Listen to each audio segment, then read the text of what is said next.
Coach, I know obviously it's just a couple of games here where the rhythm's kind of been found, but do you feel like now that you have the whole team kind of together and you're able to stack these wins against these top teams, that the team's kind of unlocking something, figuring it out together? Yeah, I wouldn't say a rhythm. I mean, those are two very different games. I think the competitive spirit and togetherness, we had to play really hard tonight to put ourselves in a position to win the basketball game. We set a season high for catch and shoot threes with 29. A lot of those were uncontested. We were 2 for 16 on uncontested threes in the first half.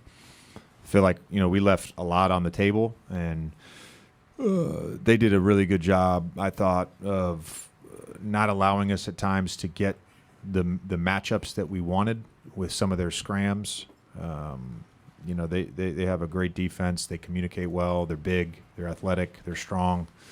But we weathered some missed shots, did a good job of taking care of the basketball, limited them to 13 fast break points and 10 second chance points, made them play in the half court.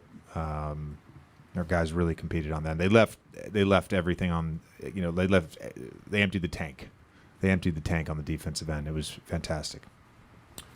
JJ, Houston played some huge lineups, and I think you were small for a pretty good portion. What allowed those units to have success, and what's the key when you're in those formations against a team like that?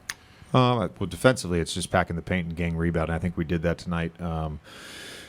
LeBron 8 rebounds, Austin 8 rebounds, Lucas 6 rebounds, Doe 6 rebounds, Gabe 4 rebounds, Vando 6 rebounds. That's how we have to control the glass is by committee.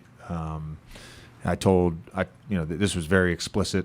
If you're on Şengün and Adams, you're not going to get the rebound. Your job is to box out. It's somebody else's job to come in, tip the ball to a teammate, or grab the rebound. We were great with that tonight. When we were in Memphis, you told us that you liked the way that the team kept going to Dorian on the three-point line, even though he was missing some, and he hit a big one tonight. His best game offensively as a Laker. Have you had to coach him up to be able to keep shooting? For him, it's probably feels strange to shoot 11 threes when you have Austin and LeBron and Luka as teammates. Yeah. But do you have to kind of unlock that in him? It should have been 14. He should have shot 14. He passed up 3. I think his teammates have a ton of confidence in him. We as a coaching staff have a ton of confidence.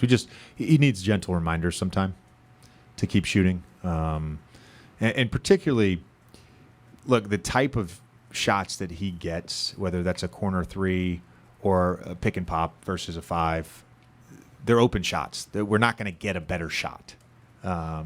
He has to be willing to unload the clip every night. JJ, I know you kind of already touched on it, but it felt like they were really making a point to get the big 3, the ball out of their hands and into everyone else's hands, and you could tell that kind of by their field goal attempts. How did you feel like you guys handled that, and is this kind of like a reference point for the playoffs when you're playing teams that are probably going to try and do the same thing? Yeah, I think, Houston, they have the personnel to do that.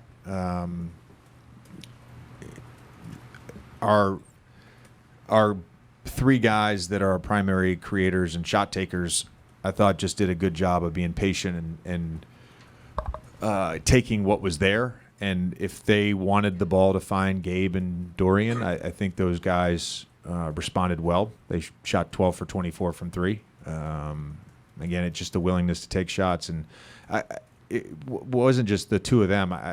Rui missed 5 threes that were open. We generated good stuff.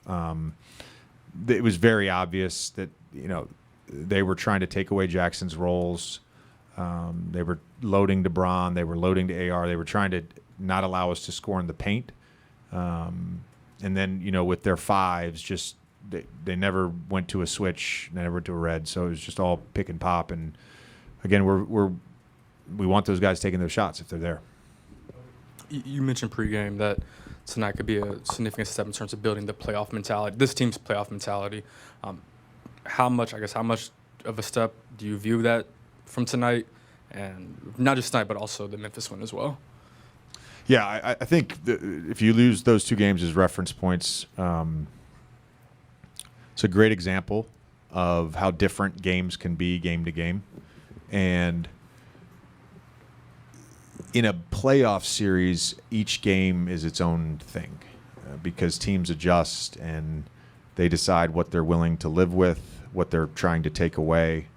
I think particularly on the defensive end, the emphasis was on every possession and really valuing that. I think for the most part we did that, and that to me is what you have to do in the playoff series. Offensively, the game plan that a team is going to throw at you is different night to night, and I thought, again, our guys' just willingness to pass to each other, and the guys that were open took open shots. JJ, in games of this magnitude, how important is it to have guys starting their roles like Doe and Gabe did tonight? Well, I think it's not just in games of this magnitude. It's if you want to be a good basketball team, you need guys to star in their roles. And it goes back to the thing I've said a couple times, which is on bad teams, players reject their roles. On good teams, players accept their roles. On great teams, players embrace their roles. And we've had a number of guys that aren't the big three or whatever moniker you want to give AR, Luke, and Bron. But we have a number of guys on our team that have fully embraced their roles, and it's been the difference in our season.